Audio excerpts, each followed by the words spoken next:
Hello les mamans, comment allez-vous? Bienvenue dans ce premier live.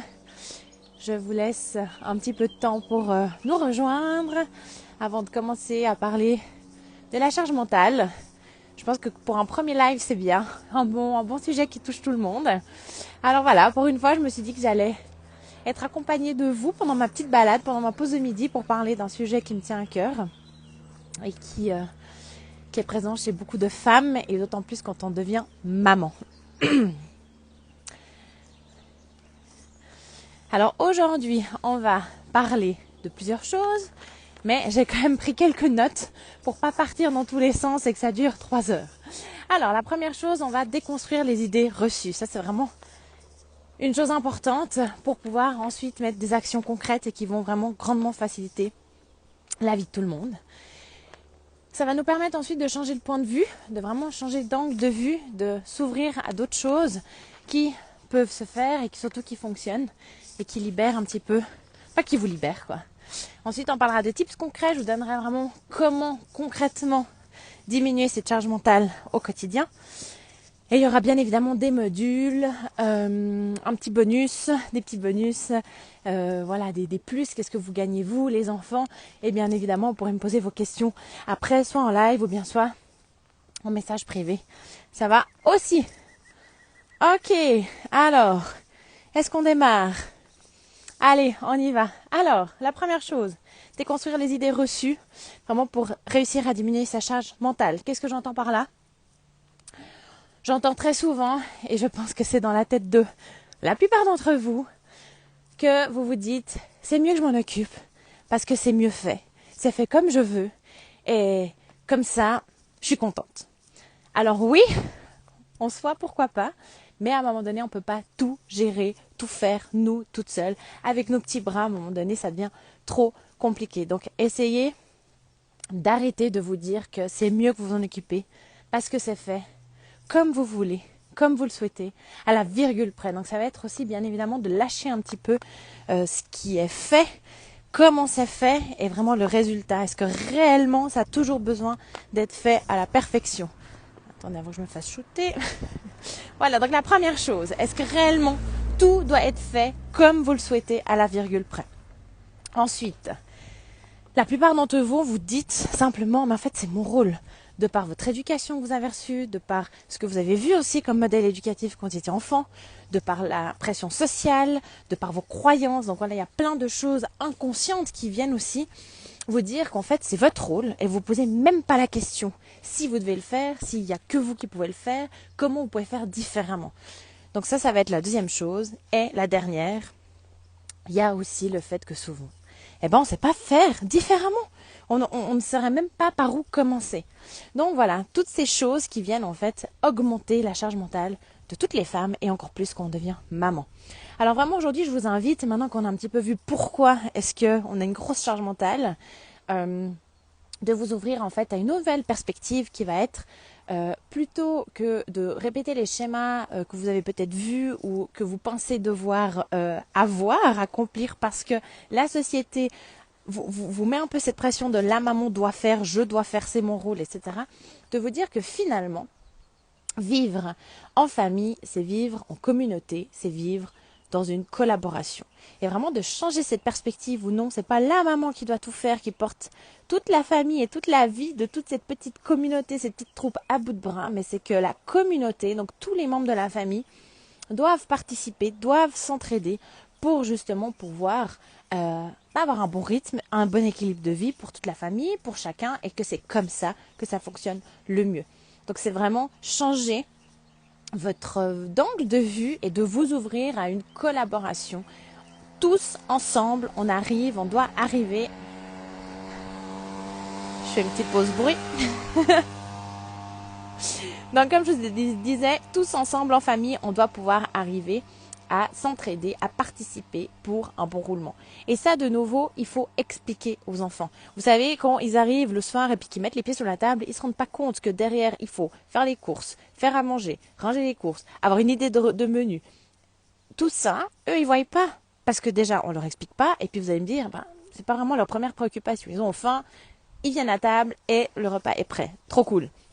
En même temps, si à un moment donné, Hello Laura. Si à un moment donné, vous ne leur expliquez pas qu'en fait, pour pouvoir avoir à manger, mettre les pieds sous la table, il faut aller faire les courses, il faut mettre la table, il faut faire plein de choses. Et ben, c'est pas inné. Donc ça, c'est la première chose aussi, amener vos enfants à comprendre en fait tout le cheminement pour qu'ils puissent vous aider et collaborer. Ensuite, ce qui est aussi important dans l'explication, vous pouvez aussi simplement dire, bah, tu sais, quand tu ouvres ton armoire, et ben, tu as des habits qui sont propres, et ben, tu sais, pour ça, il faut mettre la lessive, peut-être passer, peut-être les plier et les ranger. Donc vraiment, expliquer aux enfants le travail que vous fournissez et que ça, c'est pas par magie tout d'un coup que pouf, il y a des habits qui arrivent dans l'armoire tout propres ou encore un repas. Donc voilà, changez l'angle de vue et expliquer aux enfants pour qu'ils puissent rentrer un petit peu dans votre monde et collaborer. Alors là, t'es arrivé un petit peu en cours de route de vidéo, donc si tu as des questions, n'hésite pas, je réponds volontiers. Ensuite, continuons avec des tips concrets. Donc voilà, on a parlé de pourquoi est-ce qu'on a ces idées reçues, pourquoi on se met énormément de charge mentale. On a parlé aussi de comment diminuer cette charge mentale, simplement en changeant un petit peu notre raisonnement, notre point de vue, plutôt que de dire moi je dois tout porter à bout de bras parce que c'est comme ça, parce que moi je fais mieux et qu'on ne peut pas faire différemment, de se dire plutôt en fait une famille c'est une collaboration, on est une communauté et pour vivre en communauté il faut que tout le monde s'entraide et que tout le monde participe. Donc comment on fait participer toute la famille? Eh ben, c'est vraiment de prendre les tâches que vous faites tous les jours, toutes les semaines qui vous demandent énormément de temps et d'investissement et que si on n'a pas, eh ben c'est ça. Au moins. Donc, j'ai pensé à 2-3 choses. Par exemple, la lessive, qui met la lessive, qui plie le linge, qui repasse et qui range. Les courses, les repas. Pareil, qui c'est qui planifie, qui c'est qui fait les courses. Est-ce qu'on commande? Est-ce que quelqu'un va? Qui c'est qui fait les repas? Donc voilà, bien évidemment autour des repas, il y a aussi qui c'est qui met la table, qui c'est qui débarrasse, qui c'est qui met dans la vaisselle, qui c'est qui vide la vaisselle. Donc vous voyez, en quelques petits sujets, on a déjà plein de tâches qui peuvent être énumérées et du coup attribuées aux divers membres de la famille. Ensuite, on a tout ce qui est autour de l'enfant. Donc par exemple, si votre enfant a une activité extrascolaire, comment est-ce que vous l'emmenez à être responsable de préparer ses affaires? Pareil pour la récré, ce n'est pas de votre responsabilité qu'il ait quelque chose à manger. Oui, c'est de votre rôle de maman de dire attention, demain tu vas à l'école, qu'est-ce que tu veux comme récré? Prépare ta récré. Mais ce n'est pas à vous de prendre le petit Tupperware, de mettre la récré et de le mettre dans son sac. Donc vraiment responsabiliser les enfants, les emmener vraiment à la vie de famille, ça va vraiment vous ôter une charge. Ça ne veut pas dire que les enfants sont seuls, ça veut dire qu'on montre aux enfants comment faire, et plus ils vont prendre de l'aisance, plus ils vont le faire automatiquement seuls, et plus vous pourrez juste être là en train de les guider. Et la dernière chose, c'est toujours aussi l'entretien de la chambre. Quelles règles vous avez envie de mettre pour la zone un peu privée de chacun? Est-ce que chacun s'occupe de sa chambre? Donc par exemple, le rangement des jouets, changement des draps, peut-être même passer l'aspirateur, nettoyer sa chambre, enfin voilà. Ça après c'est vraiment propre à chaque famille, il n'y a pas de juste ou faux, mais voilà, là je vous donne un petit peu plein de choses, plein de domaines dans lesquels vous pouvez voilà, changer un petit peu les règles. C'est pas que maman et vraiment faire participer les gens. Donc par exemple, pour vous donner des exemples concrets de comment ça fonctionne chez nous, peut-être ça peut un petit peu vous inspirer. Donc par exemple la lessive, ça a changé plusieurs fois parce que ça n'allait pas trop. Je travaille un jour sur deux, donc souvent quand je lançais des lessives, le lendemain je travaillais, j'arrivais pas à continuer, les filles n'étaient pas à la maison, mon mari non plus, donc du coup c'est vrai que sur une semaine il y avait des corbeilles et du linge qui traînaient partout, ce qui est un petit peu agaçant. Rien que pour nos yeux, et puis voilà, d'avoir tous les jours l'impression de devoir faire la lessive, c'est pas optimal. Donc du coup on a changé ça. Donc mon mari lance les machines le vendredi. Ce qui fait que le week-end, on a tous comme tâche en fait de plier le linge. Donc on a concrètement les corbeilles qui traînent le week-end. C'est un peu moins dérangeant parce que comme de toute manière on fait des trucs le week-end, on n'est pas tout le temps à la maison et dès qu'en fait on est un petit peu à la maison, on prend le temps de plier le linge. Donc des fois ça va être mes filles qui spontanément vont commencer à plier le linge, et puis des fois c'est moi qui vais dire bon les filles vous venez, on va plier le linge, et des fois c'est mon mari qui le fait avec les filles. Donc c'est vraiment assez ouvert, et c'est ça aussi le but, mais on en parlera un petit peu après. Le but, c'est pas que tout le monde ait la corde au cou pour participer, mais que ce soit un moment de partage ludique et d'apprentissage pour les enfants. Donc voilà notre plan pour la lessive. Et le lundi matin, j'ai congé et je n'ai pas les grandes, j'ai que le petit bébé. Donc du coup un petit peu plus facile pour si jamais finir de plier le linge et de ranger si ça n'a pas été fait pendant le week-end. Mais du coup ça nous laisse concrètement 2 jours où tout le monde peut participer et qu'on n'a pas le stress de vite faire. Et en fait voilà, c'est une activité cool. Des fois on le fait un peu plus, des fois on le fait un peu moins. Mais dans l'ensemble ça roule. En tout cas ça me convient, ça nous convient tous. Ensuite pour les courses. Alors là, c'est moi qui vais planifier le repas de la semaine, tout simplement parce que je tiens à manger un petit peu plus léger. Les repas de mon mari sont un petit peu plus, voilà, un peu pas gras, mais voilà, on va manger beaucoup de féculents, etc. Et du coup, voilà, j'essaye de faire un petit peu attention au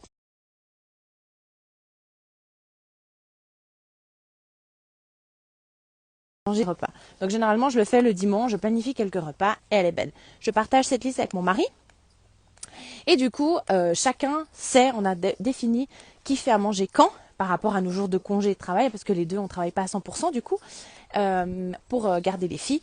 Et voilà, on fait ça comme ça. Ensuite, pardon, on a été coupé, mauvaise connexion. Donc au niveau du tarif, je pense sincèrement que ça vaut ces petites, ces grosses succursales de prix discount comme Lidl et Aldi. Donc voilà, comme ça vous savez vraiment tout. Et là, ce qui est génial, c'est que par exemple hier, on a été livré. On a reçu la livraison des courses et là tout de suite il y a les filles qui commencent à déballer, ranger les choses. Donc voilà, plutôt que d'être là un petit peu pendant qu'on fait les courses, à mettre dans le caddie ou des fois un petit peu à s'ennuyer, puis que nous maman en plus on doit encore les occuper, trouver des stratégies pour pas que ça crie. Et ben là il y a même pas ça. Je le fais devant la télé, ça me prend 20 minutes et finalement je me dis c'est génial parce qu'elle participe direct. Donc voilà, là je vous ai donné tous les tips concrets que vous pouvez mettre en place. Je vous ai expliqué comment moi je fais pour vous inspirer. N'hésitez pas vraiment à mettre votre patte, à voir ce qui est le plus facile pour vous. Parlez-en aussi avec le coparent, avec les enfants. Ils ont plein d'idées. Et voilà, vraiment essayez un maximum d'inclure toute la famille. Au début, ça va prendre un peu de temps, mais vous verrez que, le temps que vous gagnez, le temps investi est tellement vite récupéré que ça vaut vraiment la peine et ça crée des beaux échanges, ça crée vraiment des jolis moments de partage et surtout vous apprenez plein de choses à vos enfants et vous verrez c'est tellement précieux, c'est vraiment des jolis moments. Alors ensuite, vous allez me dire, oui, mais si mon enfant ne veut pas participer, je rentre en guerre. Alors le but, c'est vraiment pas d'entrer en guerre, mais c'est vraiment de vendre ça. Je dis toujours que quand on est maman, on doit vendre les choses d'une certaine manière pour que ce soit agréablement accepté. C'est vraiment de rappeler qu'en fait, on vit tous ensemble et que pour que ça se passe bien, c'est important que tout le monde participe. Rappelez de nouveau que c'est pas par magie qu'un repas arrive sur la table prêt, fait et bon et sain. Non, il y a tout un processus qui est fait derrière et vraiment, n'hésitez pas à rappeler qui fait les courses, qui c'est qui a pris le temps de faire à manger, de planifier le repas, etc. La même chose pour les habits. Hein. C'est pas par miracle que quand on ouvre un tiroir, bam, il y a des habits qui sont rangés, pliés, qui sont bons. Et voilà, donc n'hésitez pas à rappeler aussi tout le processus que demandent les tâches. Plus ils sont petits, problème de connexion, petite pause. Et si vous voyez que tout d'un coup, il y a un enfant qui participe plus et qu'il y a un qui est dans l'attente, c'est assez ma grande, qui pendant plusieurs déjeuners attend patiemment que sa sœur lui amène son bol, sa cuillère, le lait et sort tout le petit déjeuner. Voilà, et n'hésitez pas, juste une petite piqûre de rappel, de nouveau sans entrer dans le conflit. Voilà, juste de dire, écoute, c'est sympa d'être servi comme ça. Hein, moi aussi, j'adore, mais tu sais, ça fait aussi partie de la vie de rendre, en fait. Hein, comme tu reçois, il faut aussi rendre. Et surtout, n'oublie pas que tu as aussi ta part du marché dans cette famille comme tes frères et sœurs. Voilà, juste une petite piqûre de rappel, ça suffit. Il n'y a pas besoin de nouveau de rentrer en conflit. En tout cas, c'est pas du tout l'idée. Alors, les plus vraiment de faire tout ça, qu'est-ce que tu gagnes, toi, comme maman, et qu'est-ce que les enfants gagnent? Parce qu'au final, c'est aussi ça, hein, mettre plein de choses en place, c'est cool, mais ça demande énormément de temps et de patience et d'énergie au départ. On va pas se cacher comme toute nouveauté. Donc vraiment, ce que toi, maman, tu gagnes, c'est vraiment une diminution de la charge mentale.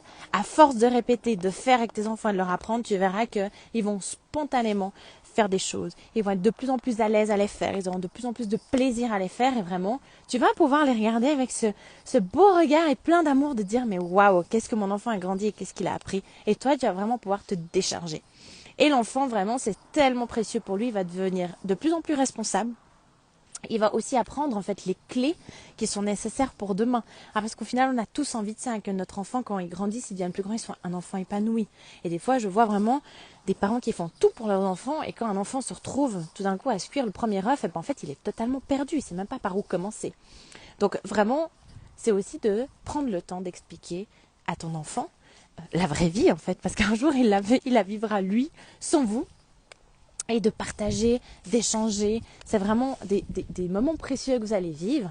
Et puis voilà, de nouveau, de se dire que si une fois il va en coloc, eh ben ça va bien se passer. Si une fois il part en voyage, il va pas être déboussolé parce qu'il saura, je sais pas, aller faire des courses, lancer une machine.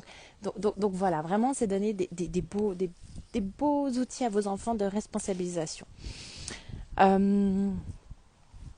Donc voilà, je crois que j'ai un petit peu fait le tour. Voilà, une chose encore, et ça je sais que c'est très controversé et que moi j'utilise. Donc voilà, voyez comment vous voulez faire, si ça peut vous être utile ou si peut-être vous prenez un bout et que vous mettez à votre sauce. Moi j'ai introduit un système de tirelire. Alors pas pour les faire participer à la maison pour le coup, mais plutôt pour leur faire prendre conscience de la valeur des choses, parce que je trouvais qu'il y avait pas beaucoup de respect sur les jeux. Ça lançait facilement. Quand elle cassait quelque chose, je me disais c'est pas grave, on rachète. Donc voilà, moi j'avais envie d'introduire ça pour plus leur donner la valeur des choses. Et du coup, comme elle participait super bien aux tâches, naturellement, parce que voilà, ça a toujours été quelque chose vers lesquels j'ai accompagné mes enfants, que ça marchait super bien, elles jouaient vraiment bien le jeu, et ben en fait j'ai introduit un petit système de tirelire pour dire, en fait, à chaque fois que tu participes à la maison, t'as un petit sou dans ta tirelire, et par contre si tu casses quelque chose, on te l'enlève. Alors mon mari n'était pas du tout pour, et mon point de vue, c'est un petit peu de se dire, en fait, si un enfant fait une tâche ménagère, c'est pas, il enlève son assiette de la table, qui en effet est un petit peu un truc normal. Mais c'est plus dans le sens où, si un enfant fait une tâche que tu n'as pas besoin de faire, eh ben, je pars du principe que tout travail mérite salaire. C'est un petit peu ça sur quoi j'ai joué et j'ai aussi expliqué aux filles, et ça a été super bien perçu. Alors, je remets un petit peu l'église au milieu du village, le contexte. Le sou, c'est pas 5 francs parce qu'elles ont débarrasser la table, c'est une histoire de 10 centimes. Donc c'est vraiment rien du tout.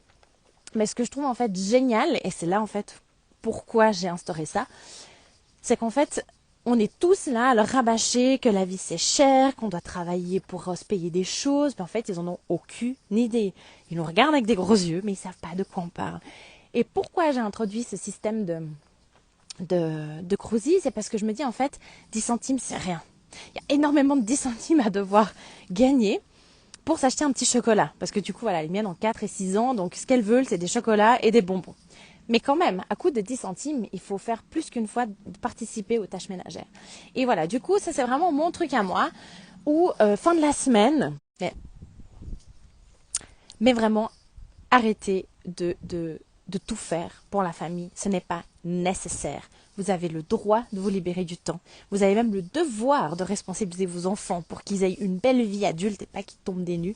Et ça ne sert à rien de vous acharner à tout vouloir faire, à la perfection. Parce que c'est comme ça que ça doit être fait. Parce que vous savez les autres pas. Impliquer tous les membres de la famille. Et vous verrez que petit à petit, votre charge mentale va diminuer. Au début, ça va vous demander de l'investissement. Oui, certes, histoire de 1-2 semaines. Et quand tout le monde saura ce qu'il doit faire, vous verrez, les choses se font naturellement, facilement, et vous n'aurez même pas besoin de répéter. Je vous laisse sur une dernière chose que j'ai vécue. Aujourd'hui, je m'occupe d'amener les filles à l'école. Donc, c'est moi qui m'occupe de la récré de la grande. Hier, j'ai eu mon alarme, récré, parce que sinon j'oublie. Je lui dis, parce que la veille, moi je prépare la veille, je suis pas du matin, et je lui dis, petit cœur, il faut regarder pour ta récré, demain tu veux quoi? Elle commence, oui, mais j'aimerais ci, mais j'aimerais ça, mais machin, tout. Ok, j'ai répondu une fois. 1 heure après, t'oublies pas ta récré? Oui, mais non. Ce matin, elle avait toujours pas choisi. Je dis, écoute, maintenant c'est stop, tu es responsable de ta récré, je t'ai dit ce que tu pouvais mettre dedans, parce que bien évidemment, elle me demande des gâteaux, des marshmallows, etc. Et c'est non, donc là c'est mon rôle d'adulte de remettre le cadre. J'ai dit, mais maintenant c'est stop. Je t'ai dit ce que tu pouvais mettre dedans, tu t'occupes de ta récréation, et si tu pars avec rien, c'est toi qui n'auras pas de récréation. Et vraiment de remettre l'église au milieu du village. C'est pas à moi de me casser la tête, de trouver des idées, alors qu'on en a parlé, je pense, 5 fois. Non. Je refuse. Je me dis, c'est pas ma responsabilité. Moi, je m'occupe de mon lunch du midi. Elle doit s'occuper de la récré. Alors bien évidemment, c'est mon rôle de lui dire ce qu'elle peut prendre, ce qu'elle peut pas prendre, de lui rappeler, de faire ensemble. Ça, c'est pas un problème. Mais par contre, qu'on doit en parler 5 fois parce qu'elle s'est toujours pas décidée, là, non. là, du coup, voilà, j'ai remis l'église au milieu du village. Alors, voilà, je vous laisse là-dessus. J'espère que cette vidéo vous a plu, qu'elle vous a donné pas mal de tips. Si vous avez des questions, n'hésitez pas à me les envoyer. C'est mon premier live, donc peut-être je sais pas comment on voit les commentaires. J'espère que vous m'avez pas posé de questions et que j'ai rien vu. Si jamais c'est le cas, venez en message privé. Voilà, c'était une vidéo pour vous, un petit live pour diminuer sa charge mentale et essayer ces petites choses. Répétez les choses, essayez même de mettre des plannings. Si tout d'un coup vous buguez, vous vous rappelez plus de quoi, comment, revenez en message privé. On discute volontiers. Je pense que c'est vraiment un point important pour juste profiter de sa vie de maman et de femme. Alors voilà, je vous souhaite à bientôt et on se revoit dans un prochain live sur un autre sujet. Bye bye!